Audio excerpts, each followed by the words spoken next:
Mr. Romero Bryan here. Welcome, Romero. Thanks for having me, Jennifer, and hello, everyone. Let me explain who Romero is. I'll quickly introduce myself. My name is Jennifer Williams-Baffoe. Some of you may or may not know me. I am a lecturer and a business development consultant, and I run my own consultancy called Willbaforce. Romero is, firstly, a fantastic fashion designer, um, amazing lecturer at University of the Arts London, London College of Fashion, and Central St Martin's, as like myself. Romero and I both work at Central St Martin's, and we thought it would just be interesting for some of you to hear a little bit about Romero's journey, how he's broken into the fashion industry, and hopefully how you can find this interesting for yourselves. Is there anything that you'd like to add to that, Romero? No, not at all. You've done a great job. I mean, sometimes when I'm talking about myself, I don't want to come across like I'm being big-headed, so I like it when Never. other people do it. That could I prefer never when be. other people do it. So, Romero, tell us, how did you get into the industry? Okay, so um, I started off when I was 12 years old. I actually started off as a wannabe singer and a wannabe dancer. So I used to go to my local youth center. I used to do the dance moves. And do you remember a group called Five? Yes, I do. Yeah, it's a Five. So we were dancing, auditioned for those things. Five, Samantha Mumba at the time. So I was doing a bit of dancing behind the scenes, and I remember once going to one of the auditions, and the stylist was there, and I was wearing one of my denim jeans that I had customized. At the time, I wasn't skilled in fashion at all, but I was customizing denim jeans, customizing t-shirts, and just trying to stand out in auditions because you're like auditioning with 100 other people, and when they're black guys, apparently in the industry we all look the same, so I had to do something to stand out. And I would customize my clothes, but then the stylist, it caught the eye of a stylist, and from there it kind of snowballed into something. It organically happened that people started ordering garments from me, and I How was only old were you at 14. this time? I was 12. Wow. I was 12. You Yeah. have the nickname the Boy Wonder, isn't it? Well, not so much of a Yeah, boy now, but I'm a man now. but it's still stuck. It has stuck. Still I useful. mean, sometimes I do play to it as well, because in the eyes of some people, I'm still Little Romero. So when I can milk it, I do milk it. But I mean, the beard's appearing up on me now. I'm getting a board patch now. So ain't no more boy wonder around here. It's a man wonder.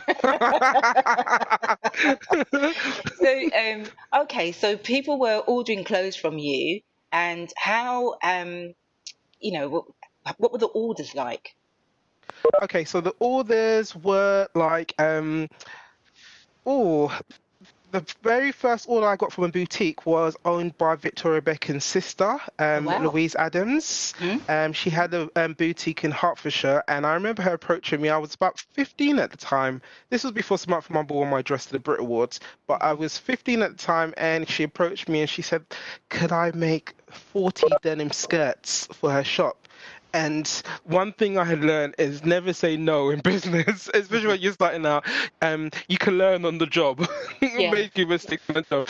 So I took the challenge on, and I made 40 skirts. I had my sister helping me, I had my mum helping me, and we were cutting up denim jeans and denim skirts and that. And so that was my first big taste of like actually having like some sort of supply chain going in the fashion industry. Yeah. Little did I know that it was actually ethical because I was paying my family members, and I could see how things were done. I was overseeing production as well, So that was my first true taste of being ethical as an ethical designer and sustainable because I was upcycling denim trousers into denim skirts and outfits, Hmm. and then that caught the eye of Victoria Beckham, Christina Milian, Brandy, Beyonce, Destiny's Child, and every time when somebody was coming over to the UK and they wanted something different, I had friends in record companies who I had met from when I was dancing as well, and they were like saying, "You need to hook up with this Romero Bryan guy," and everything just happened so organically. However, I wasn't trained at that time, so I felt like I needed to go and actually hold my skill in a university. Excellent. Excellent. Sounds amazing. So, okay. you studied at London College of Fashion, is that right? I did. You said it with such a no voice. So everybody, just let everyone knows, I know a lot about Romero, but this is very important for you all to understand. So I want you to talk about what it was like getting into fashion college as realistically as you want to share. Okay. Yeah. Well, with celebrities under my belt, I should probably say black celebrities under my belt. At that time, we're now talking about 20 years ago. God, I'm showing my age here.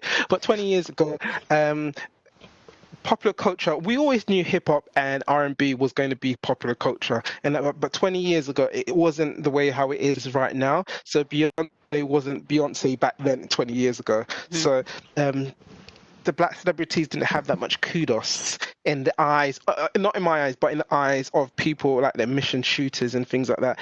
And it was very devalued, you know. I remember going to college wanting to be the next Puff Daddy, with a black clothing line, embracing black culture and that. But my educational experience at the London College of Fashion kind of just like stripped me bare naked and really diluted my dreams to the point where I left university not actually knowing who I was anymore.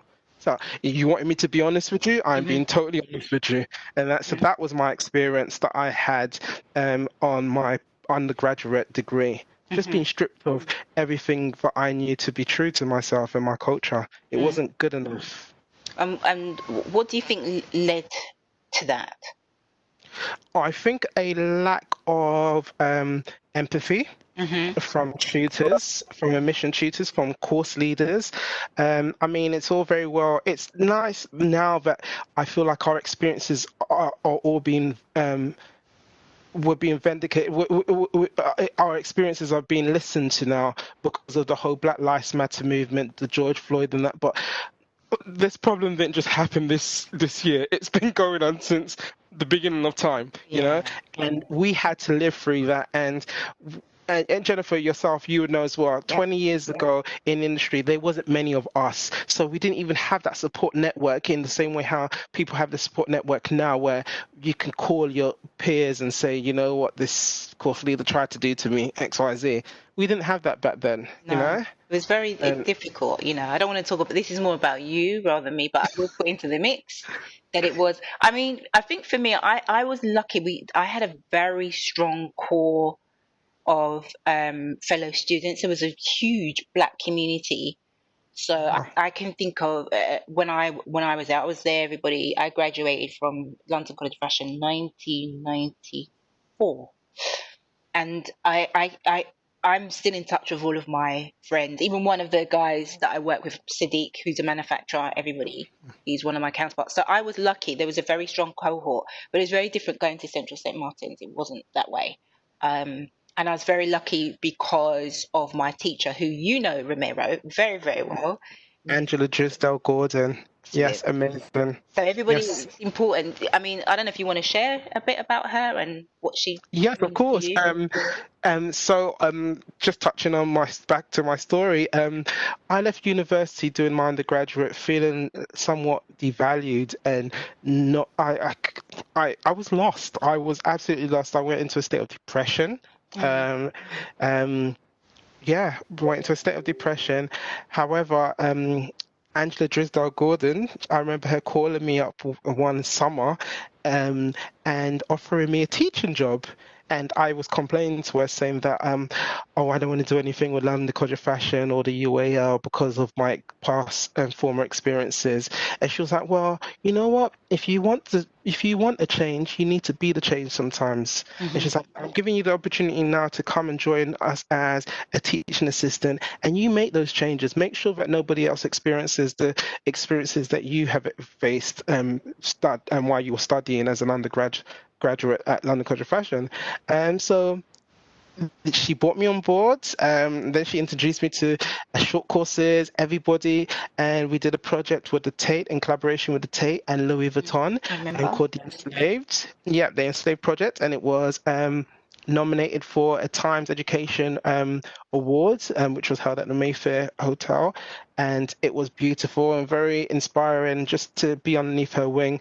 And then she then introduced me to, in between that time, I was still building my brand as well, because I felt a bit more inspired. I felt more confident in what I wanted to do, and I could kind of see like there was a shift happening as well. People were starting to listen to the Black voice, the Black and Asian voice in the communities, Yeah. and I felt like, hey, I could have another stab at this. But then I think whilst I was kind of teaching in the beginning, I was hearing the same conversations with Black and Asian students that I had experienced, and that was quite downheartening as well. And it wasn't until Angela Drisdale Gordon then introduced me to Aisha Richards of Shades Noir, and she gave me the opportunity to actually really study some more and understand and be able to articulate my experiences and use those experiences to then inform the way how I approach my pedagogical approaches when I'm working with students. And yeah, the rest is history. And now I'm actually a teacher, a lecturer, and I'm always forever looking to empower my students. I want to empower them. I want to make them feel as they're the change makers, like they're the future leaders of the world. So, yeah. I want to backtrack a little bit. I want to backpedal right back. Yeah, I know. I kind of like this. Right to the end. You told me we had 50 minutes. So we're doing all right for time. We've got until 20 past. So I'll make sure we've been going for about 11 minutes now. So I'll do the time check. But I haven't known Romero from London College of Fashion. We met at another colleague's fashion show, right? Didn't we? Gavin Douglas's fashion show. Gavin Douglas is a UK Black designer, also a lecturer now. We've all gone into education, which I think is really hugely important. And I, at the time, was working on a project for the Mayor of London, and a wonderful gentleman called Rodney Levine-Boateng, who had come up with this concept for Black designers. I'd also been, at the same time, simultaneously working on a fashion show for Asian designers. So it touches upon that point that you made, Romero, about Black and Asian designers. And it was called Culture to Couture. And I remember I'd been running around trying to find Romero and get in touch with him, and I really couldn't. And then I ended up sitting next to him at this fashion show, and he asked me for a tissue. A little joke. Oh, yeah. A little joke. Because I actually bought him some tissue for a present. Anyway, we'll get into that. And anyway, rest is history. And that was at the Victoria and Albert Museum. But I want to talk more about what your feelings were on that. What do you think should have happened or could have happened after that episode? Okay, for Culture to Couture, I feel that, well, we've had this conversation before. When we were doing the show, I felt like there was so much emphasis put on the actual marketing, raising the awareness of the brands. However, from conversations that me and yourself we've had, back then, because I've never been a businessman, I've always been a creative. I do remember you always wanted to bring some sort of sales channel to the program and wanting to kind of like show us designers that it's not just about raising the profile of your brand, but actually cashing in on it as well, and creating avenues for us to sell our products and make it a sustainable business. And I don't think enough emphasis was put into that business part of it. It was all about the marketing. Somewhat felt like it was like a tick box exercise to say, hey, we done an event with the designers of color, and yeah, that's it. My name's Ken Livingston, and you have your show. You had your show.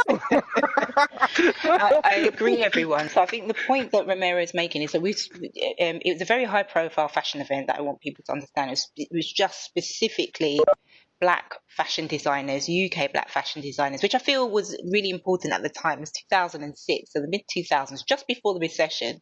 Quite a critical point because we're sort of in similar times now. But Romero said something very important there about business, and that it isn't just about marketing. It is about having that business background.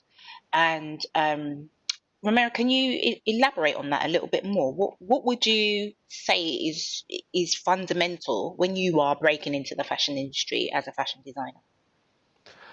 I think to have, even if you don't actually want to look after the business side of things yourself, I think there needs to be some level of understanding as to what you would expect or the services you would expect from someone dealing with your business side of things as well. Um, and I mean, I was actually having this conversation with myself the other day because I'm actually doing a business plan for a new business venture, and I remember our early conversations because I don't think you said that you used to be my brand manager as well. No. So there was times when Jennifer was my brand manager, and there was times when Jennifer was telling me about the business side of things. I've only just realized why I wasn't taking heed of what you were saying, and that because I'm actually going to disclose to everyone I am dyslexic, and numbers and words and text do me and them is not friends. I'm more of a creative. I like seeing things visually portrayed. I like illustrations. I don't like the business side of things. However, I feel that if we were to be working together in the future, I know why you were saying the things that you were saying before. But I don't have any regrets. I just believe that everything happens in its own time.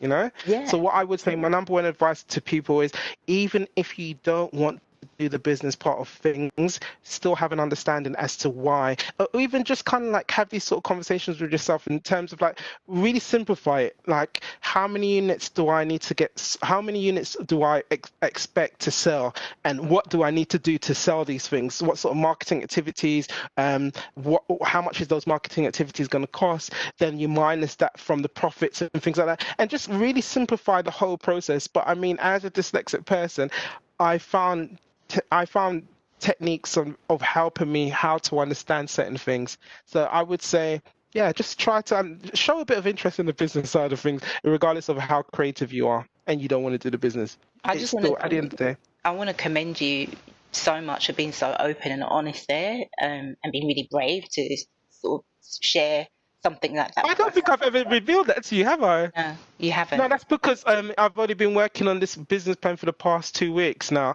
and it was conversations that me and you had years ago. I wasn't ready for it, but now it's when I'm actually doing spreadsheets. Jennifer, I'm doing spreadsheets now, Excel spreadsheets. I appreciate you being so candid. I really do. It's fantastic. Thank you. It's very encouraging for the rest of the designers and the attendees. So thank you so much for being really honest. I from the bottom of my heart appreciate that. You sound excited about Excel sheets. What is so I am, exciting? because I'm thinking to myself when I be like, okay. So one of the easiest ways I kind of like approach the business side of things now, I try to make it fun now as well. So unlike on forecasting how much units you think you're going to sell, I then look at the creative side of things. I'm like, okay, Romero, what are you doing in the month of September? What's happening in the month of September in the fashion industry? Okay, you have fashion shows, you've got these sort of events. Who's releasing a film? Okay, that person's releasing a film. Whose contacts do you have? That stylist, you got that contact for it. Okay, so if I get that stylist to then use one of these garments, how many garments do you think off the back of Hailey Berry wearing something do I think I'm going to sell? And then I put that number 4 in my Excel sheet, and then it just automatically things, and and it's fun now. I'm actually finding it fun. You said something really, really interesting. Obviously, we've had this pandemic. It's done some catastrophic things, but it's also done some amazing things. As a designer, and obviously as a lecturer as well. So maybe this is a two-part question. As a designer, what things, if you're allowed to share with us, are you sort of preparing for? And then as a lecturer, what would you advise fashion students to think about and consider? Okay, so let me start off with the one I do want to answer first. The one I wanted to answer first is okay, so as a lecturer, as I said before, I always design my curriculums with an emancipatory interest. So that's empowering my students. I want them to feel empowered. I want them to leave me feeling like they could take on the world and be the change makers.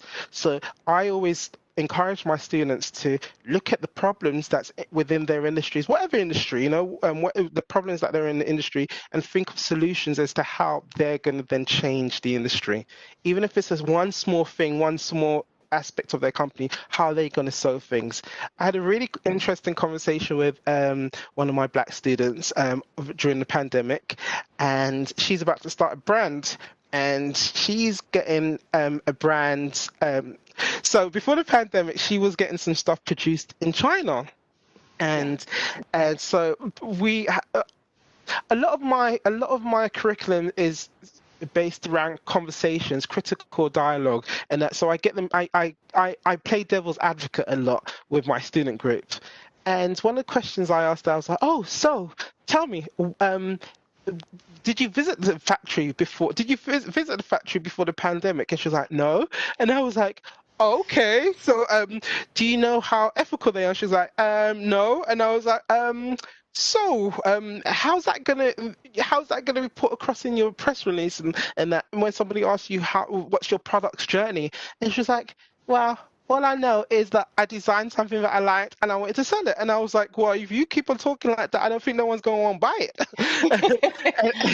So I gave her the homework of actually researching into brands that have approach business in the same way and where they are now. She came back to me a week later within an email, and she goes, "Thanks very much for that. I've realized that my practices were all wrong."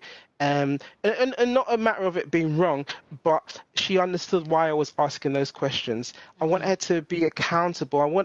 If everybody was accountable for their own actions and their own little things that they do in their own companies, we all have responsibilities to the society that we live in. I'm not saying that everything's going to be 100% sustainable in any company or 100% ethical in a company and that, but if you can make the positive changes, why not? Why not do it? Another argument that one of my other students said is, well, and this student, she was mixed black and Asian, and she was like saying, "Well, I'm going to draw on two cultures to create something unique," and that. And I was like, "Oh, great, that sounds fantastic." And so she was like, "But my people, both of my people don't care about being ethical and sustainable." And I was like, "Well, okay, but isn't it your job as well to try and educate your consumers?" That's right. As well? And she was like, "I don't know. I just want to make my money." And I feel that we're behind, as a people, we're behind everyone else. So the Western Europeans have been using this industry and exploiting people all this time. And now when we're trying to break into it, people are telling us that we have to be sustainable. And I was like, "Well, just hold back up there." How can I was just like, how is it going to sound with us all protesting Black Lives Matter in the streets, and then we well know that our industry, we're actually using factories that are exploiting people of color? That don't make no sense. Oh, sorry, I went into lingo, but it doesn't make any sense now, does it? It doesn't. But you're making some very valid points. You're absolutely right, and I think it's quite key, everybody, to sort of think about. I mean, like the pandemic, Black Lives Matter, what's happening to production units around the world. I personally think that the fashion industry needed a reset button, and now is the time, particularly for Black and Asian designers, to really come to the fore. Why should the industry always just be set up in a particular way that only a certain type of individual benefits? I love that the internet as well has democratized fashion. Look at us now, we're all here in this classroom, in this webinar, and we're all over the world. And that's amazing. Whereas 10 years ago, 15 years ago, I'd say 15 actually, this was kind of unthinkable, unheard of. I feel that now, I literally, everybody, just before we started this webinar, I just finished teaching one of my manufacturing classes. I had 12 students in that, all from all over the world. And I just kind of think that, I love the fact that pre-COVID, there was a reset button. And then obviously now COVID has happened. It's awful, some of the things, but I'm an optimist, and I do believe that there are some silver linings here to be had. Yep. I am conscious of time. We've got another 25 minutes. So I don't know if you want to. I know we said half an hour chat and then we'd sort of, but I'm happy to sort of open up. The chat is open, everyone. So if you want to post your questions in, we do have a moderator, LeBron, who is fantastically helping us. If you want to pop any questions whilst you're listening, please do, and then we'll make sure that those get addressed. If you've got any questions for Romero, please do pop them in the chat. But okay, so I'm going to continue. Next question I want to ask Romero. So obviously COVID is hit. And I've sort of spoken about what do you think are the benefits or what are the advantages and perhaps maybe disadvantages, if there are any, for designers now? Analogy, what I like to think of is Dior. Okay.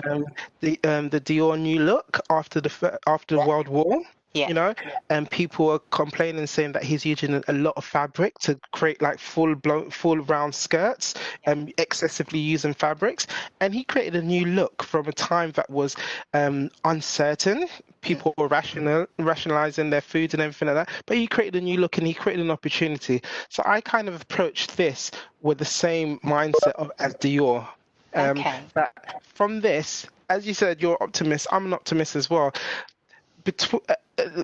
With the reset, with the way how things have been going, trans COVID, throughout this period where the COVID is actually going on, I've actually had time to sit back and evaluate the things that I was doing wrong myself as well, and even just reevaluating the way how I approach life in general.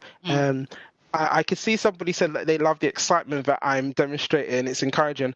Had you met me, had I been doing this interview maybe a few months ago before the COVID, you wouldn't see this excitement. And Jennifer will tell you, because me and Jennifer's usually on the phone every other day. So Jennifer shares my pains, my joys, and we share each other joys and pain and that. And you wouldn't see the excitement. I'm feeling excited because I'm feeling vindicated as well. I feel like people are listening to the experiences of Black and brown people now as well. It can't be ignored. And with that being said, how does that translate into the industry? Okay, so I don't remember. Okay, so when I was younger, I was tipped to be a millionaire, one of the top earners in the world by the year 2020. It's year 2020 now, and I'm still not a millionaire. No, I'm not. But it's questions that my peers had asked. I'm feeling vindicated because they're asking me questions why haven't you been successful? Why hasn't this happened? Why hasn't that happened? And now I don't even need to answer them anymore because they could read about it. They could read about the disproportionate opportunities available for people of color, in the industry. So I'm feeling really vindicated and I'm feeling very excited. And yeah, I think that everyone else should take that approach and just feel that we've reset. Things are being reset, and I feel that even the people at the top know it's actually coming to an end for them as well. Yeah, basically. There's a question here. So Lisa has asked, so would you say that the days of fashion extravagance are over? That's for you, Romero. I wouldn't say they're over. What I would say is, well, for myself, I hope it's not over because my business plan doesn't allow for it to be over. My core consumer, my ideal core consumer group, she's waiting for the perfect ball of perfect award ceremony to go to, wearing a Romero Bryan dress. Get that. So I wouldn't say extravagant is over. I would say it's about adapting to the times. Yeah, it's adapting, and I can see that a lot of leisure brands, relaxed clothing are doing really well throughout the pandemic and that. But people are still buying garments. I mean, there's a shoe designer, I think her name was Amina, and she was selling $2,000 pairs worth of shoes throughout the pandemic. So women are still buying expensive shoes with nowhere to go, and I've gone to my local supermarket like Waitrose, and I've seen these women walking around in their Louis Vuitton dresses and their shoes, and as an excuse just to wear their garments. I don't think it's over because people will always want to show their personality through their garments that they wear. Okay. Whether it be something dressed up or dressed down. Thank you. I've got another question from Lucia. What challenges did you face when you introduced those changes as a teaching assistant after finishing your degree? This is for both of us, I think, but I'm going to address that to you, Romero. Challenges. Well, challenges I faced. Okay, so I was part of a Teaching Within program which was created by Aisha of Shades of Noir, and it was funded for creatives that were working in the industry who were black and brown, fully funded for us to get the qualification, and we got a bit of backlash from other teachers who were white that said that, oh, that's positive discrimination and it's reverse racism. I was like, oh, reverse racism, okay. But yeah, so just little comments like that. I would be doing work experience as part of my degree, and that I did work experience in certain colleges. I'd had to shadow certain people, and they make little sly remarks, but luckily I had that support system of all the other peers in Teaching Within groups, and I had Aisha to complain to, and I also had yourself to complain to as well. So it's very different now. When I experience things now, I have that support system, and I would say for anybody who is black, Asian, or a minority ethnic group listening to this, find yourself a group of people that share similar experiences as you, because you can then build one another up as well, you know? Great, excellent advice. So I want to hear your thing as well. Your response to that. I will respond to it. I'm conscious of time, so we've got 20 minutes left. So I just want to give a shout out to everyone else to ask questions. I will respond in a moment, but I want to get KK's question out in a second. So with me, how would I feel? Oh, mine is slightly different. My route is different to Romero's. What challenges did I face as a teaching assistant after I finished my degree? My route is very different to Romero's in terms of teaching. I was actually working as a business development consultant when I undertook my teaching training. I had to, with an agency that I had. What were my challenges? My challenges, I think, were getting people on side to sort of believe that I was a tutor. I think the difference with me was I was teaching anyway. So then I wanted to sort of set myself apart, and I had to think of a unique selling point to sort of rebrand myself. And I think that's important as a designer also as well, as a creative, to recalibrate. And so what I did was I started to get excited about tech, and I trained myself to become a specialist in learning technology, so specifically teaching and learning online. So for the past 8 years, my unique selling point is about teaching and learning online. So this is my nirvana. I love it. I just feel like COVID has been this amazing.